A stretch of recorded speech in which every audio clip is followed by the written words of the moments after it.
country who are good men, but they lack courage to stand.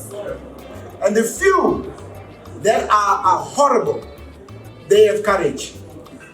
And that's why today we are regarded, all of us as men, who are trash. For me as a woman, I'll be like, that if he's protecting the woman that he's not dating, then he has courage. Mr. Basil, thank you so much for the powerful words that you spoke in there. You spoke so profoundly of the stats that we do not look into, about the boy child that is rooted badly, about all the things that we need to fix from a very early age. Where do you think we should start? I think we have to begin by recognizing that both girl children and boy children need intervention. The girl child is less likely in the lower years to do the things boy children do. Boy children can't even start reading in the same level as girl children. So let's not neglect anyone, because the performance of boys doesn't detract from girls. The performance of girls doesn't detract from boys. So let us pay equal attention to them. So that's where we should start. That's where we start. In grade 1 at the beginning, make children love the safe space of schools. And teachers, and this is a message to teachers, they must ensure that children see a school as a safe place. This is a haven. Even if it's bad out there, I know it's going to be good inside here. And then, like you said, you mentioned something so crucial as well, that there are no role models within the spaces that they grow in. So in that regard, what do we do? Do we still rely back onto the teachers?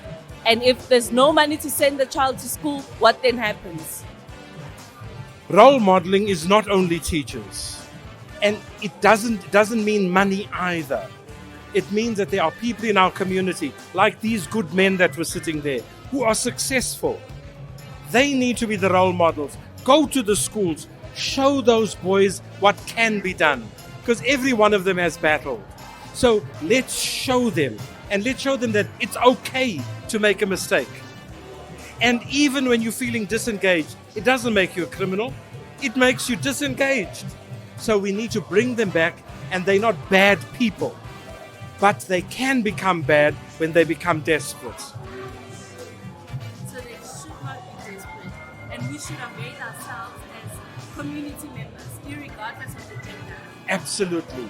And women are the best at role modeling.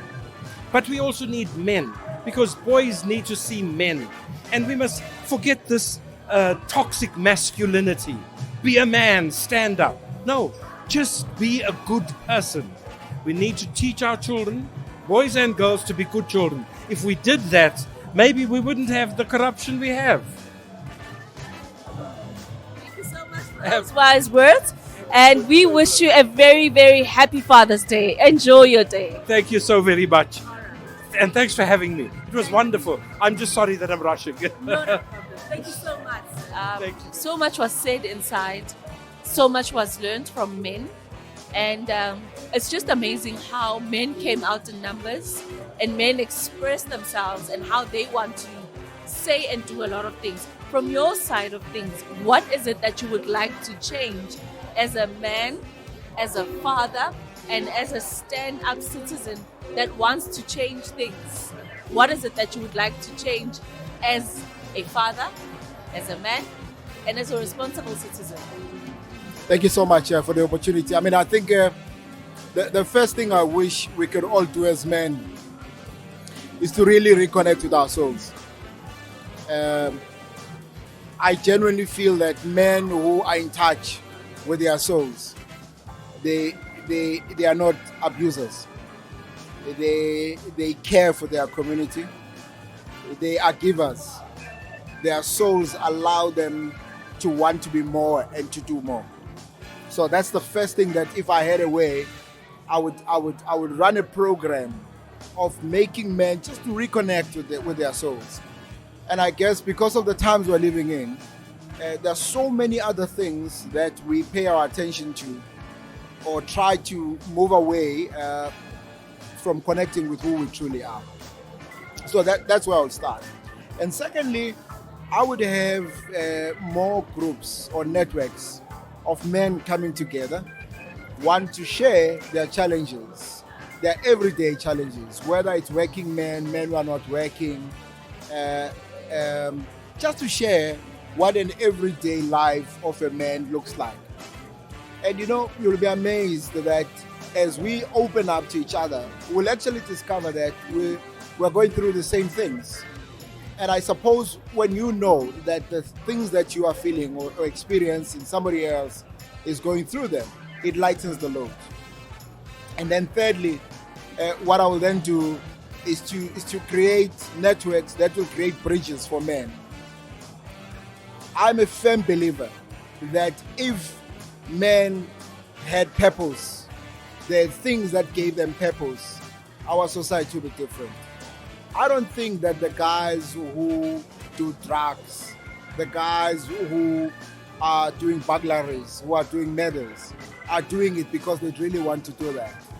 If they had a purpose and someone helped them to find something to do that brings meaning to their lives, they will be different men. I've seen it with myself. I've seen it with men that have done interventions too. It changes societies. There's a lot of take a girl child to work, girl child this, girl child that. In your own personal capacity, is there any projects that you have lined up or that you particularly like to be involved in? And if there is, where can we get hold of you? What's the starting point basically? So I'm working on 2 projects currently. The first one is called the Tuesday Meeting. The Tuesday Meeting really, I want to create a network for men to come together, professional men to come together, to form bridges, and to form what I call developmental communities and developmental networks. The idea behind developmental networks is for men to do things that will improve the lives of other men. The second project that I really want to be involved with, it's a project of creating mentors for boy children.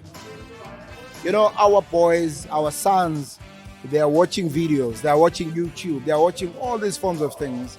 And the guys that become their mentors, they are your musicians, and I'm not bashing musicians, it's fine to be a musician. But there's men who are lawyers, there's men who are doctors, there are upright men who are advocates that our sons are not even exposed to because those men are not on social media.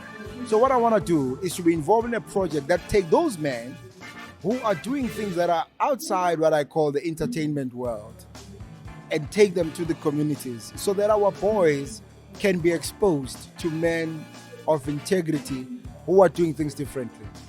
And those men will then become mentors, but they also become role models because our boys are hungry. They want to see men who are different. Men who are doing things the right way, the long way, the hard way, and say, I want to be Nhlanhla Sechele. Yeah. So those are the 2 projects that I'm working on currently. I'm on all social media platforms. Nhlanhla SS on Twitter. I'm Simphiwe Nhlanhla on Facebook. And on Instagram, I'm also Simphiwe Nhlanhla. And that is how you'll get hold of him. So if you want to follow him and ask him all the questions, where to follow him, how to be part of all the projects that he's currently working on, those are the links to follow. How was your experience? It's Father's Day in a couple of days, and a lot of fathers were up there. A lot of fathers spoke. What did you make of everything that happened there this evening? I think tonight was a very important night because a lot of the time we're all in these spaces, but we never have thought-provoking conversation that's really important. So tonight was a night for gentlemen to speak about our issues. And I've been in so many spaces where I've heard women share and, exchange knowledge and views about topics that are really important, so social economic issues. But the gentlemen usually don't do that. So tonight was a very different night and very important, if you ask me. I'm definitely taking away that the dialogues need to happen as gentlemen. We need to speak more about our feelings and our thoughts because that's how the change will come. For a long time, we're just victims of the stigma and being told that we're trash, but we don't dissect what that means and how to change that. So tonight was really an eye-opening night. I learned quite a lot. But more importantly, I can definitely say I've taken home the fact that I need to open my mouth. I need to be present. I need to speak for my gender. And there's a boy child that's looking at you. There's a boy child that wants to be you. There's a boy child that's going through depression right now. What is your message to that boy child that's looking at you, or that boy child that's going through the most? The truth about life is it has its ups and downs, but one thing that you can take away is that it will always change. Life will always evolve. So never give up on yourself, most importantly. Always remain your biggest cheerleader. That is the one thing that is so important. Nothing anyone can say or do can take away from the strengths and the blessings that you have as an individual. And are you a father yet? Do you want to be a father soon? I would love to be a father soon. I have no babies right now. The bank account does not agree with having extra me's. So I'm not a dad yet. But then I'm sure you will wish your dad a happy Father's Day, or your role model, whoever that you deem as a father figure in your life. Absolutely. Well, to all the amazing, incredible, present fathers out there, happy Father's Day. Thank you so much. That is a wrap. Thank you.